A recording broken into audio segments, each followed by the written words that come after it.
ਦੱਸਿਆ ਜਾ ਰਿਹਾ ਕਿ ਜਿਹੜੇ 8 ਸ਼ਾਰਪ ਸ਼ੂਟਰ ਨੇ ਉਹਨਾਂ ਦੀ ਪਛਾਣ ਹੋ ਚੁੱਕੀ। ਦੇਖੋ ਇਹ ਪੁਲਿਸ ਦੀਆਂ ਕਹਾਣੀਆਂ ਨੇ। ਸੀਸੀਟੀਵੀ ਕੈਮਰੇ ਦੀ ਫੁਟੇਜ ਦੇ ਵਿੱਚ ਆਇਆ ਕਿ ਇੱਕ ਬੰਦਾ ਉਹਦਾ ਕੇਕੜਾ ਉਹਦਾ ਨਾਂ ਆ, ਉਹ ਇਹਦੇ ਘਰ ਦੀ ਰੈਕੀ ਕਰਨ ਵਾਸਤੇ ਆਇਆ ਸੀ। ਹਰ ਰੋਜ਼ ਨਵੀਂ ਕਥਾ ਸਾਹਮਣੇ ਆ ਜਾਂਦੀ ਹੈ ਤੇ ਸਾਡਾ ਜਿਹੜਾ ਮੀਡੀਆ ਹੈਗਾ ਉਹ ਜਿਉਂ ਉਹਦੇ ਦਾਦੇ ਪੁੱਤੇ ਫਰੋਲਣੇ ਸ਼ੁਰੂ ਕਰਦਾ ਹੈ, ਇੱਕ ਜੇ ਸ਼ੁਰੂ ਕਰਦਾ ਹੈ ਦੂਜਾ ਉਹਨੂੰ ਖਤਮ ਕਰ ਦਿੰਦਾ ਹੈ। ਜਿਹੜਾ ਸੌਰਵ ਤੂਰਾ ਹੈ ਕਿ ਅਸੀਂ ਬਹੁਤ ਨੇੜੇ ਪਹੁੰਚ ਚੁੱਕੇ ਹਾਂ, ਅਗਲੇ ਕੁਝ ਦਿਨਾਂ ਦੇ ਵਿੱਚ ਸਾਰੇ ਖੁਲਾਸੇ ਕਰ ਦੇਵਾਂਗੇ ਕਿ ਇਹਦੇ ਵਿੱਚ ਕੋਈ ਘਰ ਦਾ ਪੇਤੀ ਜ਼ਰੂਰ ਛੁਪਿਆ ਹੋਇਆ ਹੈ। ਗ੍ਰਹਿ ਮੰਤਰੀ ਅਮਿਤ ਸ਼ਾਹ ਨੂੰ ਕੇਂਦਰੀ ਜਾਂਚ ਏਜੰਸੀਆਂ ਤੋਂ ਜਾਂਚ ਕਰਾਉਣ ਵਾਸਤੇ ਵੀ ਉਹਨਾਂ ਦੇ ਮਾਤਾ ਪਿਤਾ ਪਰਸੋਂ ਚੰਡੀਗੜ੍ਹ ਦੇ ਵਿੱਚ ਕਹਿ ਕੇ ਆਏ। ਇਹ ਸ਼ੁਭਦੀਪ ਨੇ ਇਸ ਮੂਸਾ ਪਿੰਡ ਨੂੰ ਵਿਸ਼ਵ ਦੇ ਨਕਸ਼ੇ ਤੇ ਪਹੁੰਚਾ ਕੇ ਰੱਖ ਜੱਗੂ ਭਗਵਾਨਪੁਰੀਆ ਜਿਹੜੇ ਗੈਂਗਸਟਰ ਸੀਗੇ ਉਹਨਾਂ ਨੂੰ ਹਾਈ ਕੋਰਟ ਨੇ ਜਿਹੜੀ ਰਾਹਤ ਨਹੀਂ ਦਿੱਤੀ। ਜਦੋਂ ਯੂਪੀ ਵਾਲੇ ਇੱਕ ਗੈਂਗਸਟਰ ਨੂੰ ਮੱਧ ਪ੍ਰਦੇਸ਼ ਤੋਂ ਲਿਆਂਦਾ ਗਿਆ ਤੇ ਰਸਤੇ ਦੇ ਵਿੱਚ ਉਹਨੂੰ ਗੱਡੀ ਚੜਾਤਾ, ਐਕਸੀਡੈਂਟ ਦਿਖਾ ਕੇ, ਜਿਹੜਾ ਕਈ ਸ਼ੱਕ ਦੇ ਘੇਰਿਆਂ 'ਚ ਜਾਂਦਾ ਹੈ। ਜਾਂਚ ਸ਼ੁਰੂ ਕੀਤੀ ਸੀ, ਅੱਜ ਤੱਕ ਕਈ ਨਹੀਂ ਪਤਾ ਉਹ ਜਾਂਚ ਗਈ ਕਿੱਧਰ ਨੂੰ। ਕਿਸੇ ਨੂੰ ਮਾਰਨਾ ਉਹਦਾ ਕੋਈ ਹੱਲ ਨਹੀਂ। ਰਜਿੰਦਰਾ ਹਸਪਤਾਲ ਪਟਿਆਲਾ ਦੇ ਵਿੱਚ ਟਰੋਮਾ ਕੇਅਰ ਸੈਂਟਰ ਦਾ ਨੀਂਹ ਪੱਥਰ 2006 'ਚ ਰੱਖਿਆ ਸੀ ਕੈਪਟਨ ਅਮਰਿੰਦਰ ਸਿੰਘ ਨੇ। ਉਦੋਂ ਬਾਅਦ ਤਾਂ ਭਾਈਵਾਲ ਵੀ ਯਾਰ ਬਣ ਗਏ ਸੀਗੇ, ਨਾ ਉਹਨਾਂ ਨੇ ਕੁਝ ਕੀਤਾ ਤੇ ਨਾ ਕੈਪਟਨ ਅਮਰਿੰਦਰ ਸਿੰਘ ਨੇ ਕੀਤਾ। ਇਹ ਕਹਿੰਦੇ ਪੰਥ ਦਾ ਐਡਾ ਹੇਜ ਹੁਣ ਕਿਉਂ ਆਇਆ ਅਕਾਲੀਆਂ ਨੂੰ, ਜਦੋਂ ਨੱਕ 3 ਸੀਟਾਂ ਨੇ ਸਾਰੀਆਂ। ਸਿਮਰਨਜੀਤ ਸਿੰਘ ਮਾਨ ਕੋਲੇ ਗਏ, ਉਹ ਕਹਿੰਦੇ ਮੈਨੂੰ ਜਲੀਲ ਕਰਨ ਆਏ ਸੀ। ਆਂਡੇ ਕਿਤੇ ਕੁੜਕੁੜ ਕਿਤੇ।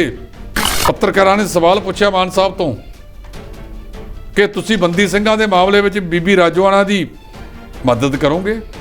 ਉਹ ਕਹਿੰਦੇ ਇੱਕ ਛੱਡਣ ਮੈਨੂੰ ਕਰਨ ਮਦਦ, ਕਿਉਂਕਿ ਮੇਰੇ ਤੋਂ ਵੱਡਾ ਬੰਦੀ ਸਿੰਘਾਂ ਵਾਲਾ ਮਾਮਲਾ ਕਿਉਂ ਹੈ? ਮੈਂ ਜੇਲਾਂ ਕੱਟੀਆਂ ਨੇ, ਤਸ਼ੱਦਦ ਸਹੇ ਨੇ।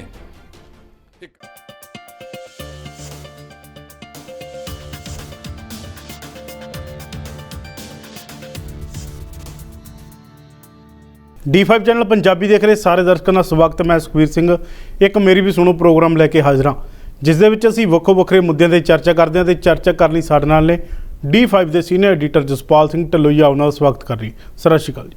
ਸਤਿ ਸ਼੍ਰੀ ਅਕਾਲ ਜੀ ਭੰਗੂ ਸਾਹਿਬ। ਜੇਕਰ ਗੱਲ ਕੀਤੀ ਜਾਵੇ ਸਿੱਧੂ ਮੂਸੇਵਾਲਾ ਦੇ ਕਤਲकांड ਦੀ, ਤਾਂ ਲਗਾਤਾਰ ਪੁਲਿਸ ਵੱਲੋਂ ਜਿਹੜੀ ਛਾਪੇਮਾਰੀ ਕੀਤੀ ਜਾ ਰਹੀ ਹੈ ਤੇ ਕੁਝ ਲੋਕਾਂ ਨੂੰ ਜਿਹੜਾ ਗ੍ਰਿਫਤਾਰ ਵੀ ਕੀਤਾ ਹੈ। ਉਹਨੂੰ ਦੱਸਿਆ ਜਾ ਰਿਹਾ ਕਿ ਜਿਹੜੇ 8 ਸ਼ਾਰਪ ਸ਼ੂਟਰ ਨੇ ਉਹਨਾਂ ਦੀ ਪਛਾਣ ਹੋ ਚੁੱਕੀ ਹੈ। ਢਲ ਸਾਹਿਬ, ਇਹਦੇ ਬਾਰੇ ਕੀ ਕਹਿਣਾ? ਦੇਖੋ ਇਹ ਪੁਲਿਸ ਦੀਆਂ ਕਹਾਣੀਆਂ ਨੇ। ਅਜੇ ਤੱਕ ਜਦੋਂ ਤੱਕ ਪੁਲਿਸ ਇਸ ਮਾਮਲੇ ਦੇ ਵਿੱਚ ਪੂਰੀ ਜਾਣਕਾਰੀ ਨਹੀਂ ਦਿੰਦੀ, ਕੜੀ ਨਾਲ ਕੜੀ ਨਹੀਂ ਜੁੜਦੀ ਵੀ ਕੌਣ ਸੀ। ਹੁਣ ਤਾਜ਼ਾ ਇੱਕ ਹੋਰ ਨਵੀਂ ਛੱਡਤੀ ਅੱਜ, ਕਹਿੰਦੇ ਸੀਸੀਟੀਵੀ ਕੈਮਰੇ ਦੀ ਫੁਟੇਜ ਦੇ ਵਿੱਚ ਆਇਆ ਕਿ ਇੱਕ ਬੰਦਾ ਉਹਦਾ ਕੇਕੜਾ ਉਹਦਾ ਨਾਂ ਆ, ਉਹ ਇਹਦੇ ਘਰ ਦੀ ਰੈਕੀ ਕਰਨ ਵਾਸਤੇ ਆਇਆ ਸੀ ਤੇ ਇਹਦੇ ਨਾਲ ਉਹਨੇ ਸੈਲਫੀ ਦੀਆਂ ਫੋਟੋਆਂ ਖਿਚਾਈਆਂ। ਉਸੇ ਨੇ ਟੈਲੀਫੋਨ ਕਰਕੇ ਜਾਣਕਾਰੀ ਦਿੱਤੀ ਕਿ ਉਹ ਸਿੱਧੂ ਮੂਸੇਵਾਲਾ ਫਲਾਨੀ ਗੱਡੀ 'ਚ ਨਿਕਲ ਰਿਹਾ ਹੈ ਤੇ ਗੱਡੀ ਖੁਦ ਚਲਾ ਰਿਹਾ ਹੈ। ਇਹ ਜਦੋਂ ਤੱਕ ਸਾਰੀ ਚੀਜ਼ ਵਿਸਥਾਰਕ ਰੂਪ ਦੇ ਵਿੱਚ ਸਾਹਮਣੇ ਨਹੀਂ ਆਉਂਦੀ, ਉਦੋਂ ਤੱਕ ਕਿਆਸ ਰੰਗਾਂ ਨੇ, ਜਿੰਨੀਆਂ ਮਰਜ਼ੀ ਕਰੀ ਜਾਓ। ਹਰ ਰੋਜ਼ ਨਵੀਂ ਕਥਾ ਸਾਹਮਣੇ ਆ ਜਾਂਦੀ ਹੈ ਤੇ ਸਾਡਾ ਜਿਹੜਾ ਮੀਡੀਆ ਹੈਗਾ ਉਹ ਜਿਉਂ ਉਹਦੇ ਦਾਦੇ ਪੁੱਤੇ ਫਰੋਲਣੇ ਸ਼ੁਰੂ ਕਰਦਾ ਹੈ, ਇੱਕ ਜੇ ਸ਼ੁਰੂ ਕਰਦਾ ਹੈ ਦੂਜਾ ਉਹਨੂੰ ਖਤਮ ਕਰ ਦਿੰਦਾ ਹੈ, ਤੀਜਾ ਸ਼ੁਰੂ ਕਰਦਾ, ਚੌਥਾ ਫਿਰ ਖਤਮ ਕਰ ਦਿੰਦਾ ਹੈ। ਉਦੋਂ ਤੱਕ ਇਹ ਜਿਹੜਾ ਸਾਰਾ ਕੁਛ ਹੈ ਉਦੋਂ ਤੱਕ ਕਲੀਅਰ ਨਹੀਂ ਹੋਏਗਾ ਜਦੋਂ ਤੱਕ ਪੁਲਿਸ ਬਕਾਇਦਾ ਤੌਰ 'ਤੇ ਇਹਦੀ ਜਾਣਕਾਰੀ ਨਹੀਂ ਦਿੰਦੀ ਔਰ ਕੜੀ ਨਾਲ ਕੜੀ ਨਹੀਂ ਜੋੜਦੀ। ਕਿਹਾ ਜਾ ਰਿਹਾ ਕਿ 3 ਬੰਦੇ ਸੀ ਜਿਹੜੇ ਮਨਪ੍ਰੀਤ ਮੰਨਾ, ਸਰਾਜ ਸੰਧੂ, ਮਨਪ੍ਰੀਤ ਭਾਊ, ਜਿਨ੍ਹਾਂ ਨੂੰ ਮਨਪ੍ਰੀਤ ਭਾਊ ਨੂੰ ਤਾਂ ਉੱਥੋਂ ਦੇਹਰਾਦੂਨ 'ਚ ਚੱਕ ਕੇ ਲਿਆਏ ਸੀ। ਇਹਨਾਂ ਨੂੰ ਦੁਬਾਰਾ 3 ਦਿਨ ਹੋਰ ਪੁਲਿਸ ਰਿਮਾਂਡ 'ਤੇ ਭੇਜ ਦਿੱਤਾ ਗਿਆ, ਕਿਉਂਕਿ ਇਹਨਾਂ ਦੀ 3 ਦਿਨ ਦੀ ਪੁਲਿਸ ਰਿਮਾਂਡ ਦੇ ਵਿੱਚ ਪੁਲਿਸ ਦੀ ਤਸੱਲੀ ਨਹੀਂ ਹੋਈ ਕਿ ਦੁਬਾਰਾ ਇਹਨਾਂ ਨੂੰ ਫੇਰ ਪੁਲਿਸ ਰਿਮਾਂਡ 'ਤੇ ਲਿਆ ਗਿਆ। ਜਿਹੜੀਆਂ ਕੋਈ ਅਧੂਰੀਆਂ ਗੱਲਾਂ ਬਾਤਾਂ ਨੇ ਉਹ ਪੁਲਿਸ ਇਹਨਾਂ ਤੋਂ ਜਾਂਚ ਦੌਰਾਨ ਪਤਾ ਕਰੇਗੀ। ਦੂਜੇ ਪਾਸੇ ਇੱਕ ਹੋਰ ਕਿਹਾ ਗਿਆ ਕਿ ਕੁਝ ਸ਼ਾਰਪ ਸ਼ੂਟਰ ਬੇਨਕਾਬ ਕੀਤੇ ਨੇ। ਇਹਨਾਂ ਦੇ ਵਿੱਚ ਇੱਕ ਹੈਗਾ ਸੁਭਾਸ਼ ਬੋਂਦਾ, ਸੰਤੋਸ਼ ਯਾਦਵ, ਸੌਰਵ, ਮਨਜੀਤ, ਪ੍ਰਿਯਵਰਤ ਫੌਜੀ, ਇਹ ਤਾਂ ਕਈ ਦਿਨਾਂ ਤੋਂ ਚੱਲੀ ਜਾਂਦਾ, ਹਰਕਮਲ, ਜਗਰੂਪ, ਰੂਪਾ ਤੇ ਮਨਪ੍ਰੀਤ ਦੇ ਨਾਂ ਸਾਹਮਣੇ ਆਏ ਨੇ। ਇਹ ਕਹਿੰਦੇ ਉਹ ਬੰਦੇ ਨੇ ਜਿਨ੍ਹਾਂ ਦੇ ਇਹ ਸ਼ਾਰਪ ਸ਼ੂਟਰ ਨੇ ਤੇ ਇਹੋ ਜਿਹੇ ਕੰਮਾਂ ਦੇ ਵਿੱਚ ਪਹਿਲਾਂ ਵੀ ਇਹਨਾਂ ਤੇ ਕੇਸ ਕੂਸ ਦਰਜ ਨੇ। ਫਿਰ ਗੱਲ ਉੱਥੇ ਆ ਜਾਂਦੀ ਹੈ, ਇਹ ਸਾਰੀਆਂ ਜਿਹੜੀਆਂ ਗੱਲਾਂ ਨੇ ਉਦੋਂ ਤੱਕ ਕਿਆਸ ਰਹੀਆਂ ਨੇ ਜਦੋਂ ਤੱਕ ਅਸਲੀਅਤ ਨਹੀਂ ਆਉਂਦੀ ਔਰ ਲੋਕਾਂ ਦੇ ਗਲੇ ਚੋਂ ਨਹੀਂ ਉਤਰਦੀ। ਮੈਨੂੰ ਲੱਗਦਾ ਕਿ ਜਦੋਂ ਤੱਕ ਉਹਦਾ ਭੋਗ ਹੈ, ਇਹ ਸਾਰੀ ਜਾਂਚ ਪੜਤਾਲ ਜਾਂ ਤਾਂ ਉਹਦੇ ਭੋਗ ਤੋਂ ਬਾਅਦ ਕਰਨਗੇ ਜਾਂ ਅੱਜ ਜਾਂ ਕੱਲ੍ਹ ਕਰਨਗੇ, ਤਾਂ ਕਿ ਭੋਗ ਦੇ ਉੱਤੇ ਜਿਹੜੇ ਲੀਡਰਾਂ ਨੇ ਇਕੱਠੇ ਹੋਣਾ ਹੈ ਉਹ ਲੀਡਰ ਉੱਤੇ ਸਰਕਾਰ ਦੀ ਮਿੱਟੀ ਨਾ ਕੁੱਟਣ। ਇਸ ਕਰਕੇ ਉਦੋਂ ਪਹਿਲਾਂ ਉਹਨਾਂ ਦੇ ਮੂੰਹ ਬੰਦ ਕਰਾ ਦਿੱਤੇ ਜਾਣਗੇ। ਸੂਤਰਾਂ ਦਾ ਹਵਾਲਾ ਹੈ, ਪੱਕਾ ਨਹੀਂ ਪਤਾ, ਸੂਤਰ ਕਹਿੰਦੇ ਨੇ ਕਿ ਕਾਫੀ ਹੱਦ ਤੱਕ ਨੇੜੇ, ਕਿਉਂਕਿ ਜ਼ਿਲ੍ਹਾ ਪੁਲਿਸ ਮੁਖੀ ਨੇ ਆਪਣੇ ਬਿਆਨਾਂ 'ਚ ਕਿਹਾ, ਜਿਹੜਾ ਸੌਰਵ ਤੂਰਾ ਹੈ, ਕਿ ਅਸੀਂ ਬਹੁਤ ਨੇੜੇ ਪਹੁੰਚ ਚੁੱਕੇ ਹਾਂ, ਅਗਲੇ ਕੁਝ ਦਿਨਾਂ ਦੇ ਵਿੱਚ ਸਾਰੇ ਖੁਲਾਸੇ ਕਰ ਦੇਵਾਂਗੇ। ਹੋ ਸਕਦਾ ਪੁਲਿਸ ਕੋਲੇ ਸਾਰੀ ਜਾਂਚ ਹੋਵੇ ਕਿ ਕਿਹਨੇ ਕਿਹਨੇ ਕੀ ਕਦ ਇਹ ਕੀਤਾ ਹੈ। ਇਹ ਵੀ ਚੱਲਿਆ ਸੀ ਕਿ ਉਹਦੇ ਪਿੰਡ ਦੇ ਬੰਦੇ ਵੀ ਨੇ ਕੋਈ ਇਸ ਗੱਲ ਤੇ ਵੀ ਆਏ ਸੀ। ਪਰ ਫਿਰ ਮੈਂ ਗੱਲ ਕਹਿ ਦਿਆਂ ਕਿ ਜਦੋਂ ਤੱਕ ਉਦੋਂ ਤੱਕ ਇਹ ਸਭ ਲੰਗੋਟਾ ਡਾਕ ਹੈ। ਜਦੋਂ ਤੱਕ ਪੁਲਿਸ, ਜ਼ਿਲ੍ਹਾ ਪੁਲਿਸ ਮੁਖੀ, ਇਹਦੇ ਵਿੱਚ ਜਿਹੜੀ ਪ੍ਰੈਸ ਕਾਨਫਰੰਸ ਵੀ ਘੱਟੋ ਘੱਟ ਪੰਜਾਬ ਪੁਲਿਸ ਮੁਖੀ ਕਰਨਗੇ ਜੀ, ਸ਼੍ਰੀ ਬੀਕੇ ਭਾਵੜਾ ਸਾਹਿਬ। ਉਦੋਂ ਘੱਟ ਜੇ ਕੀਤੀ ਤਾਂ ਫਿਰ ਆਈਜੀ ਕਰੇਗਾ ਬਠਿੰਡਾ ਜ਼ੋਨ। ਜਦੋਂ ਤੱਕ ਉਹ ਇਹਨੂੰ ਸਾਨੂੰ ਅਧਿਕਾਰਤ ਤੌਰ ਦੇ ਉੱਤੇ ਆਪਣੀ ਗੱਲ ਨਹੀਂ ਕਹਿੰਦੇ, ਉਦੋਂ ਤੱਕ ਅਸੀਂ ਕੁਝ ਵੀ ਨਹੀਂ। ਕਦੇ ਕੁਛ ਕਹਿ ਦਿੰਦੇ ਨੇ, ਕੋਈ ਫਲਾਣੇ ਨੂੰ ਕਹਿ ਦਿੰਦਾ। ਇੱਕ ਗੱਲ ਜ਼ਰੂਰ ਹੈ, ਮੈਂ ਬੜੇ ਦਾਅਵੇ ਨਾਲ ਕਹਿ ਸਕਦਾ ਹਾਂ ਕਿ ਇਹਦੇ ਵਿੱਚ ਕੋਈ ਘਰ ਦਾ ਪੇਤੀ ਜ਼ਰੂਰ ਛੁਪਿਆ ਹੋਇਆ ਹੈ। ਜਿਹਨੇ ਇਹ ਸਾਰੀ ਜਾਣਕਾਰੀ ਦਿੱਤੀ ਹੈ ਉਹ ਉਹੀ ਦੇ ਸਕਦਾ ਹੈ ਜਿਹੜਾ ਸਿੱਧੂ ਮੂਸੇਵਾਲੇ ਦੇ ਘਰ ਆਉਂਦਾ ਸੀ, ਉਹਦਾ ਕੋਈ ਨੌਕਰ ਸੀ, ਹੋ ਸਕਦਾ ਕੋਈ ਅੰਗ ਰੱਖਕ ਵੀ ਹੋ ਸਕਦਾ ਹੈ, ਤੇ ਜਿਹੜਾ ਕਾਫੀ ਚਿਰ ਤੋਂ ਉਹਨਾਂ ਦੇ ਨਾਲ ਐਸੋਸੀਏਟ ਸੀ, ਉਹ ਕੋਈ ਵੀ ਹੋ ਸਕਦਾ ਹੈ। ਜਾਣਕਾਰੀ ਦੇਣ ਵਾਲਾ ਜ਼ਰੂਰ ਕੋਈ ਨਾ ਕੋਈ ਇਹਨਾਂ ਦੇ ਨੇੜਲਿਆਂ ਚੋਂ ਹੈ ਜਿਹਨੇ ਇਹਦੇ ਬਾਰੇ ਰੈਕੀ ਵਗੈਰਾ ਦੇ ਵਿੱਚ ਸ਼ਮੂਲੀਅਤ ਕੀਤੀ ਹੈ ਔਰ ਉਹਨਾਂ ਤੱਕ ਜਾਣਕਾਰੀ ਪਹੁੰਚਾਈ ਹੈ। ਜੀ ਜੀ। ਇਸ ਤੋਂ ਇਲਾਵਾ ਜੇਕਰ ਗੱਲ ਕੀਤੀ ਜਾਵੇ ਕਾਂਗਰਸ ਦੇ ਸੀਨੀਅਰ ਆਗੂ ਰਾਹੁਲ ਗਾਂਧੀ, ਤਾਂ ਦੱਸਿਆ ਜਾ ਰਿਹਾ ਕਿ ਕੱਲ੍ਹ ਉਹ ਸਿੱਧੂ ਮੂਸੇਵਾਲਾ ਦੇ ਘਰ ਆਉਣਗੇ ਤੇ ਪਰਿਵਾਰਕ ਮੈਂਬਰਾਂ ਨਾਲ ਦੁੱਖ ਸਾਂਝਾ ਕਰਨਗੇ। ਦੇਖੋ, ਜਿੱਦਣ ਤੋਂ ਸਿੱਧੂ ਮੂਸੇਵਾਲੇ ਦਾ ਇਹ ਕਤਲ ਹੋਇਆ ਹੈ, ਉਦੋਂ ਤੋਂ ਲੈ ਕੇ ਅੱਜ ਤੱਕ ਉੱਥੇ ਸਾਰੇ ਹੀ ਛੋਟੇ ਤੋਂ ਲੈ ਕੇ ਵੱਡੇ ਵੱਡੇ ਜਿਹੜੇ ਸਟਾਰ, ਮਹਾ ਸਟਾਰ, ਸੁਪਰ ਸਟਾਰ, ਇਹ ਸਾਰੇ ਵੱਖ-ਵੱਖ ਪਾਰਟੀਆਂ ਦੇ ਆਗੂ ਸਾਹਿਬਾਨ ਪਹੁੰਚ ਰਹੇ ਨੇ। ਗ੍ਰਹਿ ਮੰਤਰੀ ਅਮਿਤ ਸ਼ਾਹ ਨੂੰ ਕੇਂਦਰੀ ਜਾਂਚ ਏਜੰਸੀਆਂ ਤੋਂ ਜਾਂਚ ਕਰਾਉਣ ਵਾਸਤੇ ਵੀ ਉਹਨਾਂ ਦੇ ਮਾਤਾ ਪਿਤਾ ਪਰਸੋਂ ਚੰਡੀਗੜ੍ਹ ਦੇ ਵਿੱਚ ਕਹਿ ਕੇ ਆਏ ਨੇ। ਹਵਾਈ ਅੱਡੇ ਤੇ ਚੰਡੀਗੜ੍ਹ ਦੇ ਤੇ ਉਹਨਾਂ ਦੀ ਮੁਲਾਕਾਤ ਹੋਈ ਸੀ। ਮੈਂ ਮਹਿਸੂਸ ਕਰਦਾ ਕਿ ਕੱਲ੍ਹ ਹੁਣ ਰਾਹੁਲ ਗਾਂਧੀ ਤੇ ਪਤਾ ਲੱਗਿਆ ਕਿ ਪ੍ਰਿੰਕਾ ਗਾਂਧੀ ਵੀ ਆ ਰਹੇ ਨੇ। ਆਉਣਾ ਵੀ ਚਾਹੀਦਾ ਹੈ। ਇਹਨਾਂ ਨੂੰ ਤਾਂ ਵੈਸੇ ਪਹਿਲਾਂ ਆਉਣਾ ਚਾਹੀਦਾ ਸੀ, ਕਿਉਂਕਿ ਉਹਨਾਂ ਦੀ ਪਾਰਟੀ ਦਾ ਉਹ ਮੈਂਬਰ ਸੀ, ਉਹਨਾਂ ਦੀ ਪਾਰਟੀ ਦੀ ਟਿਕਟ 'ਤੇ ਉਹਨੇ ਚੋਣ ਲੜੀ ਹੈ। ਪਤਾ ਨਹੀਂ ਉਹਨਾਂ ਦੇ ਕੀ ਰੁਝੇਵੇਂ ਸੀ, ਲੇਕਿਨ ਉਹ ਕੱਲ੍ਹ ਮੂਸੇਵਾਲਾ ਪਿੰਡ ਦੇ ਵਿੱਚ ਪਹੁੰਚ ਰਹੇ ਨੇ। ਇਹ ਸ਼ੁਭਦੀਪ ਨੇ ਇਸ ਮੂਸਾ ਪਿੰਡ ਨੂੰ ਵਿਸ਼ਵ ਦੇ ਨਕਸ਼ੇ 'ਤੇ ਪਹੁੰਚਾ ਕੇ ਰੱਖਤਾ। ਅੱਜ ਜੇ ਕੱਲ੍ਹ ਤੱਕ ਜਿਸ ਬੰਦੇ ਨੂੰ ਪਤਾ ਨਹੀਂ ਸੀ ਮੂਸਾ ਕੀ ਹੁੰਦਾ ਹੈ, ਤੇ ਅੱਜ ਉਹ ਸਾਰੇ ਬੰਦੇ ਮੂਸਾ ਮੂਸਾ ਮੂਸਾ ਕਰਦੇ ਨੇ। ਤੇ ਪਿੰਡਾਂ ਦੇ ਵਿੱਚ ਆਮ ਤੌਰ 'ਤੇ ਆਪਾਂ ਦੇਖਿਆ ਕਿ ਜੇ ਕੋਈ ਬੰਦਾ ਲੋੜ ਤੋਂ ਵੱਧ ਅਮੀਰ ਹੋ ਜਾਵੇ, ਵੱਡਾ ਹੋ ਜਾਵੇ, ਫਿਰ ਦੰਦ ਕਥਾ ਲੈ ਲੈਂਦੀ ਹੈ। ਉਹਦੀ ਚੜ੍ਹਾਈ ਬਰਦਾਸ਼ਤ ਨਹੀਂ ਹੁੰਦੀ। ਇਹ ਫਿਤਰਤ ਹੈ ਮਨੁੱਖ ਦੀ ਕਿ ਮਨੁੱਖ ਦੂਜੇ ਦੀ ਚੜ੍ਹਾਈ ਬਰਦਾਸ਼ਤ ਨਹੀਂ ਕਰ ਸਕਦਾ। ਦੂਜੇ ਪਾਸੇ ਉਹਨਾਂ ਨੇ ਕੱਲ੍ਹ ਆਉਣਾ ਹੈ। ਅੱਜ ਵੀ ਕੋਈ ਆਏ ਨੇ, ਸਚਿਨ ਪਾਇਲਟ ਸਾਹਿਬ ਜਿਹੜੇ ਡਿਪਟੀ ਮੁੱਖ ਮੰਤਰੀ ਸੀ ਰਾਜਸਥਾਨ ਦੇ, ਉਹ ਵੀ ਆ ਕੇ ਗਏ ਨੇ।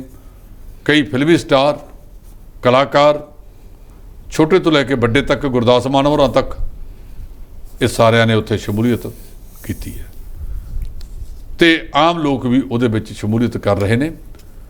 ਹੁਣ ਇਹ ਸਿੱਧੂ ਮੂਸੇਵਾਲਾ ਦੀ ਜਿਹੜੀ ਅੰਤਮ ਅਰਦਾਸ ਹੈ, ਉਹ ਪਰਸੋਂ 8 ਜੂਨ ਨੂੰ ਮਾਨਸਾ ਦੀ ਅਨਾਜ ਮੰਡੀ ਦੇ ਵਿੱਚ ਹੋ ਰਹੀ ਹੈ ਤੇ ਉਮੀਦ ਕੀਤੀ ਜਾ ਰਹੀ ਹੈ ਕਿ ਉੱਥੇ ਵੀ ਵੱਡੀ ਪੱਧਰ ਦੇ ਉੱਤੇ ਸ਼ਖਸੀਅਤਾਂ ਜਿਹੜੀਆਂ ਨੇ ਰਾਜਸੀ ਆਗੂ ਦੂਜੇ ਤੀਜੇ ਸਾਰੇ ਸ਼ਮੂਲੀਅਤ ਕਰਨਗੇ। ਦੇਖਣਾ ਹੋਵੇਗਾ ਕਿ ਕਿਹੜੇ ਕਿਹੜੇ ਪੱਧਰ ਦੇ ਆਗੂ ਇਸ ਦੇ ਵਿੱਚ ਸ਼ਮੂਲੀਅਤ ਕਰਦੇ ਨੇ। ਇਹ ਵੀ ਆਪਣੇ ਆਪ ਦੇ ਵਿੱਚ ਇੱਕ ਅਹਿਮ ਹੈ। ਕਾਂਗਰਸ ਪਾਰਟੀ ਵੱਲੋਂ ਚੱਲਿਆ ਸੀ ਕਿ ਉਹਨਾਂ ਨੂੰ ਸੰਗਰੂਰ ਦੀ ਚੋਣ ਲੜਾ ਦਿਓ, ਪਰ ਸਰਦਾਰ ਬਲਕੌਰ ਸਿੰਘ ਨੇ ਕਹਿਤਾ ਕਿ ਮੇਰਾ ਪੁੱਤ ਦਾ ਸਿਵਾ ਠੰਡਾ ਨਹੀਂ ਹੋਇਆ ਤੇ ਤੁਸੀਂ ਮੈਨੂੰ ਕਿਹੜੇ ਪਾਸੇ ਤੋਰਨ ਨੂੰ ਫਿਰਦੇ ਹੋ, ਲੋਕ ਕੀ ਕਹਿਣਗੇ।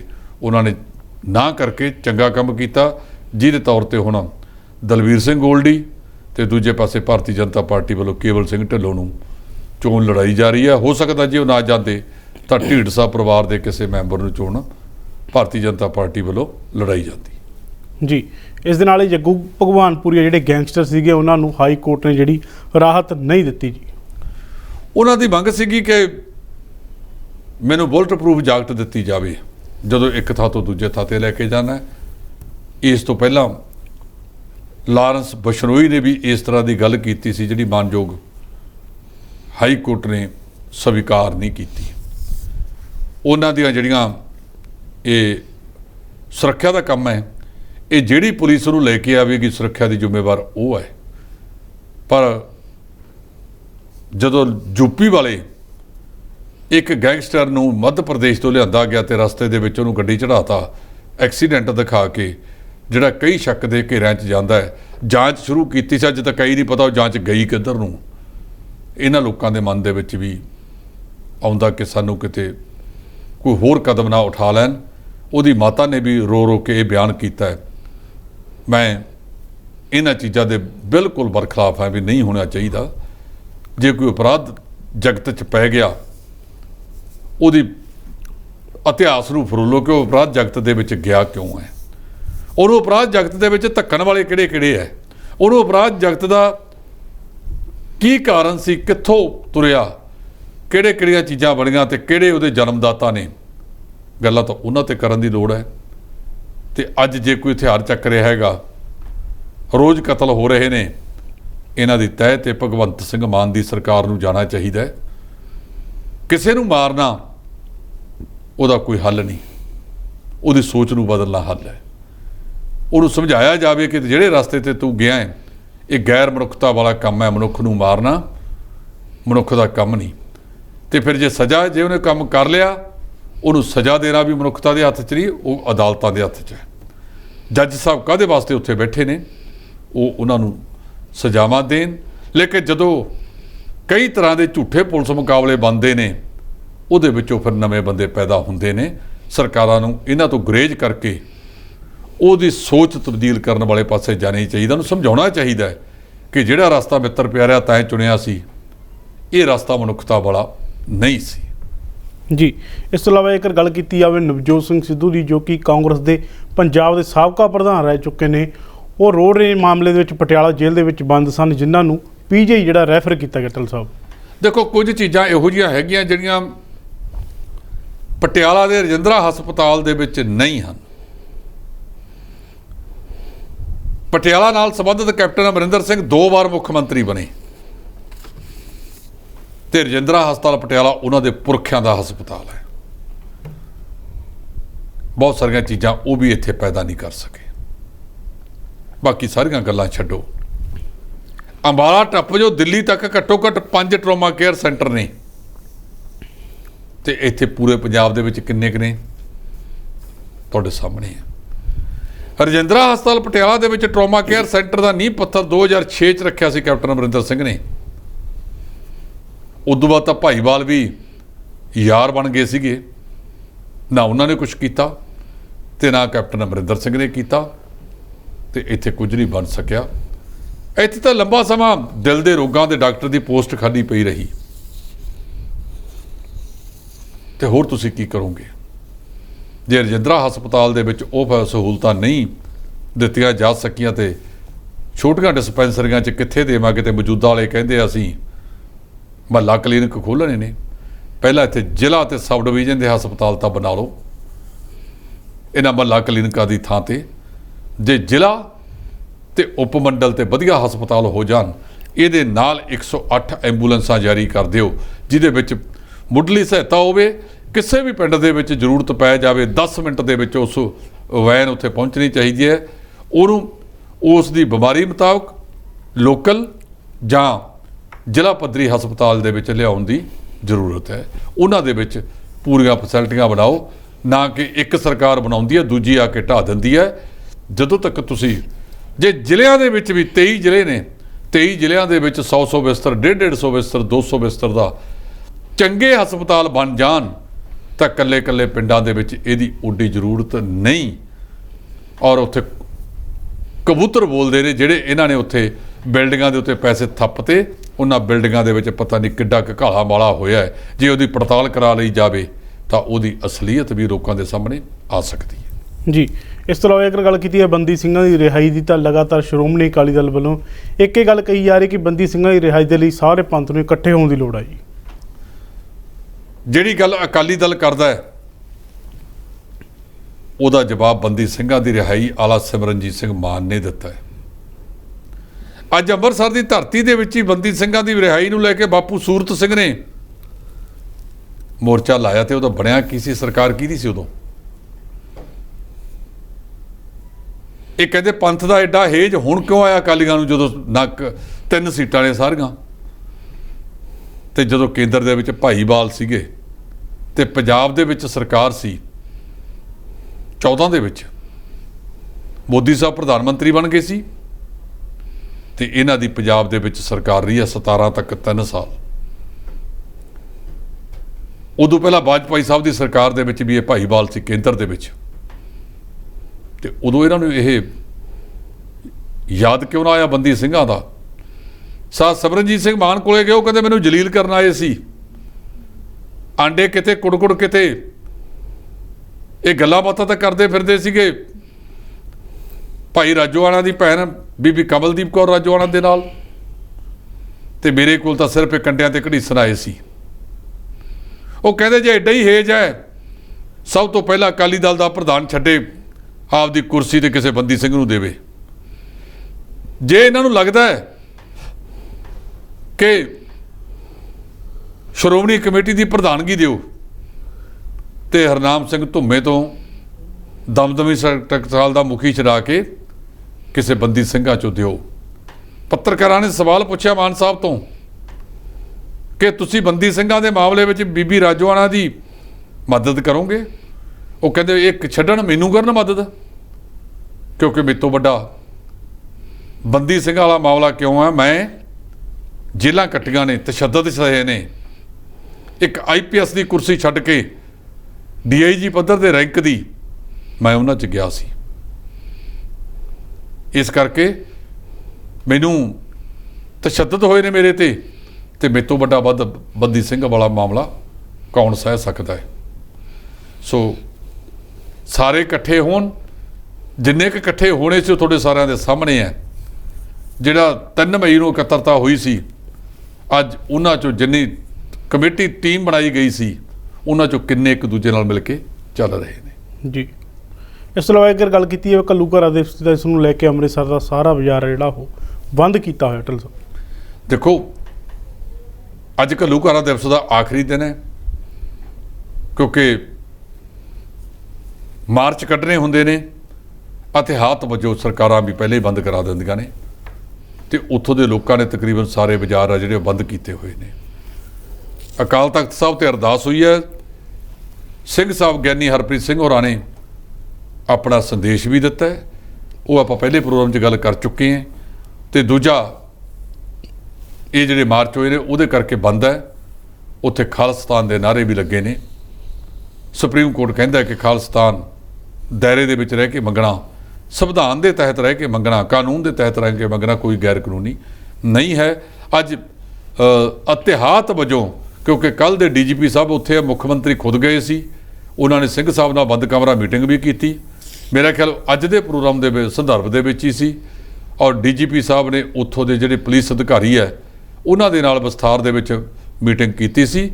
ਉਸ ਮੀਟਿੰਗ ਤੋਂ ਬਾਅਦ ਜਿਹੜਾ ਉੱਥੋਂ ਦੇ ਬਾਜ਼ਾਰਾਂ ਨੂੰ ਬੰਦ ਰੱਖਣ ਦਾ ਕਿਹਾ ਗਿਆ ਤਾਂ ਕਿ ਆਪਸ ਵਿੱਚ ਦੀ ਕੋਈ ਤਕਰਾਰ ਨਾ ਹੋ ਜਾਵੇ। ਇਤਿਹਾਤ ਵਜੋਂ ਲੋਕਾਂ ਨੇ ਬਾਜ਼ਾਰ ਆਪਣੇ ਆਪ ਬੰਦ ਕਰ ਦਿੱਤੇ ਸੀਗੇ ਜੀ। ਨੇਪਰਾ ਪ੍ਰਾਈਵੇਟ ਲਿਮਟਿਡ ਇੱਕ ਕੰਪਨੀ ਆ ਜਿਸ ਦਾ ਕਹਿਣਾ ਹੈ ਕਿ ਸਾਨੂੰ ਰੱਦੀ ਅਖਬਾਰ ਨੇ ਜਿਹੜੇ ਉਹ ਦੋ ਅਸੀਂ ਪੇਪਰ ਤੁਹਾਨੂੰ ਦੇਵਾਂਗੇ। ਇਹ ਨੇਪਾ ਨਗਰ ਹੈ ਜੀ, ਤੁਹਾਨੂੰ ਪੇਪਰ ਨਹੀਂ ਦੇਣੇ ਜੀ। ਇਹ ਨੇਪਾ ਨਗਰ ਦੇ ਵਿੱਚ ਹੈਗੀ ਇੱਕ ਨੇਪਾ ਪ੍ਰਾਈਵੇਟ ਲਿਮਟਿਡ ਕੰਪਨੀ। ਉਹ ਕਹਿੰਦੇ ਵੀ ਜਿੰਨੇ ਤੁਹਾਡੇ ਘਰਾਂ ਦੇ ਵਿੱਚ ਅਖਬਾਰ ਆਉਂਦੇ ਨੇ ਇਹ ਤੁਸੀਂ ਸਾਨੂੰ ਦਿਓ। ਉਸ ਕੰਪਨੀ ਦੇ ਉਸ ਫੈਕਟਰੀ ਦੇ ਗੇਟ ਦੇ ਉੱਤੇ ਹੀ ਉਹਨਾਂ ਨੇ ਇੱਕ ਆਊਟਲੈਟ ਬਣਾ ਦਿੱਤਾ ਕਿ ਜਿੱਥੇ ਕੋਈ ਵੀ ਬੰਦਾ ਆ ਕੇ ਪੁਰਾਣੇ ਅਖਬਾਰਾਂ ਦੀ ਰੱਦੀ ਜਮ੍ਹਾਂ ਕਰਾ ਸਕਦਾ, ਉਹਨੂੰ ਬਕਾਇਦਾ ਉਹਦੇ ਪੈਸੇ ਦਿੱਤੇ ਜਾਣਗੇ। ਜੋ ਰੱਦੀ ਬਾਜ਼ਾਰ ਦੇ ਵਿੱਚ ਵਿਕਦੀ ਹੈ ਉਹਦੇ ਨਾਲੋਂ ਥੋੜ੍ਹਾ ਬਹੁਤਾ ਜ਼ਿਆਦਾ ਪੈਸਿਆਂ 'ਚ ਦਿੱਤਾ ਜਾ ਰਿਹਾ ਹੈ ਜੀ। ਉਹ ਕਹਿੰਦੇ ਵੀ ਬਾਅਦ ਦੇ ਵਿੱਚ ਇਸੇ ਪੇਪਰ ਨੂੰ ਰੀਸਾਈਕਲ ਕਰਕੇ ਅਸੀਂ ਦੁਬਾਰਾ ਅਖਬਾਰਾਂ ਵਾਲੀਆਂ ਕੰਪਨੀਆਂ ਨੂੰ ਮੁਹੱਈਆ ਕਰਾਂਗੇ। ਇਹ ਵਧੀਆ ਗੱਲ ਹੈ। ਕਿਸੇ ਚੀਜ਼ ਨੂੰ ਰੀਸਾਈਕਲ ਕਰਕੇ ਦੁਬਾਰਾ ਲਿਆਉਣਾ ਆਪਣੇ ਆਪ ਦੇ ਵਿੱਚ ਮਹੱਤਵਪੂਰਨ ਗੱਲ ਹੈ। ਕੱਲ੍ਹ ਵਿਸ਼ਵ ਵਾਤਾਵਰਣ ਦਿਵਸ ਸੀਗਾ। ਪੰਜਾਬ ਦੇ ਸੈਕਟਰੀ ਰਾਹੁਲ ਤਿਵਾੜੀ ਨੇ, ਵਾਤਾਵਰਣ ਸੈਕਟਰੀ ਨੇ ਤੇ ਹੋਰਾਂ ਨੇ ਮੀਟਿੰਗ ਕੀਤੀ। ਉਹਨਾਂ ਨੇ ਕਿਹਾ ਕਿ 1.1 ਕਰੋੜ 20 ਲੱਖ ਤਾਂ ਬੂਟੇ ਲਾਉਣੇ ਨੇ ਤੇ ਸਿੰਗਲ ਯੂਜ਼ ਪਲਾਸਟਿਕ ਦੇ ਉੱਤੇ ਬਿਲਕੁਲ ਮੁਕੰਮਲ ਪਾਬੰਦੀ ਲਾਈ ਜਾਵੇ ਤਾਂ ਜੋ ਵਾਤਾਵਰਣ ਦੀ ਸ਼ੁੱਧਤਾ ਰੱਖੀ ਜਾ ਸਕੇ। ਇਹ ਵੀ ਜਿਹੜਾ ਕੰਮ ਨੇਪਾ ਨਗਰ ਦੇ ਵਿੱਚ ਨੇਪਾ ਪ੍ਰਾਈਵੇਟ ਲਿਮਟਿਡ ਕੰਪਨੀ ਵੱਲੋਂ ਕੀਤਾ ਜਾ ਰਿਹਾ ਹੈ, ਇਹ ਕਾਫੀ ਵਧੀਆ ਗੱਲ ਹੈ। ਘੱਟੋ ਘੱਟ ਇਹ ਅਖਬਾਰ ਜਿਹੜੇ ਰੱਦੀ ਦੇ ਟੋਕਰੀਆਂ 'ਚ ਜਾਂਦੇ ਸੀ ਇਹਨਾਂ ਨੂੰ ਰੀਸਾਈਕਲ ਕਰਕੇ ਅਸੀਂ ਬਚਾ ਸਕਦੇ ਹਾਂ। ਇਹਦੇ ਨਾਲ ਦਰਖਤਾਂ ਦਾ ਬਚੇ ਜਾਏਗਾ ਕਿਉਂਕਿ ਪੇਪਰ ਵੀ ਦਰਖਤਾਂ ਦੇ ਉੱਤੋਂ ਲੱਕੜ 'ਚੋਂ ਬਣਦਾ ਹੈ। ਉਹਨਾਂ ਦੀ ਜੇ ਰੀਸਾਈਕਲ ਅਸੀਂ ਕਰੀ ਜਾਵਾਂਗੇ ਤਾਂ ਉਹਨਾਂ ਦੀ ਜ਼ਰੂਰਤ ਘੱਟ ਪਵੇਗੀ ਜੀ। ਇਹ ਸਨ D5 ਦੇ ਸੀਨੀਅਰ ਐਡੀਟਰ ਜਸਪਾਲ ਸਿੰਘ ਢਿੱਲੋਂ ਜੀ, ਜਿਨ੍ਹਾਂ ਨੇ ਵੱਖੋ ਵੱਖਰੇ ਮੁੱਦੇ 'ਤੇ ਚਰਚਾ ਕੀਤੀ ਹੈ। ਤੇ ਹੁਣ ਦੇਖਣਾ ਹੋਊਗਾ ਕਿ ਸਿੱਧੂ ਮੂਸੇਵਾਲੇ ਦੇ ਮਾਮਲੇ ਦੇ ਵਿੱਚ ਜੋ ਵੀ ਪੁਲਿਸ ਵੱਲੋਂ ਗ੍ਰਿਫਤਾਰੀਆਂ ਕੀਤੀਆਂ ਜਾ ਰਹੀਆਂ ਨੇ ਤੇ ਆਉਣ ਵਾਲੇ ਦਿਨਾਂ ਦੇ ਵਿੱਚ ਦੇਖਣਾ ਹੋਊਗਾ ਕਿ ਕੌਣ ਆ ਜਿਹੜਾ ਮੁੱਖ ਦੋਸ਼ੀ ਆ, ਪੁਲਿਸ ਕਿਹਨੂੰ ਸਾਹਮਣੇ ਕਰਦੀ ਹੈ। ਤੁਸੀਂ ਦੇਖ ਰਹੇ ਹੋ D5 ਚੈਨਲ ਪੰਜਾਬੀ। ਧੰਨਵਾਦ।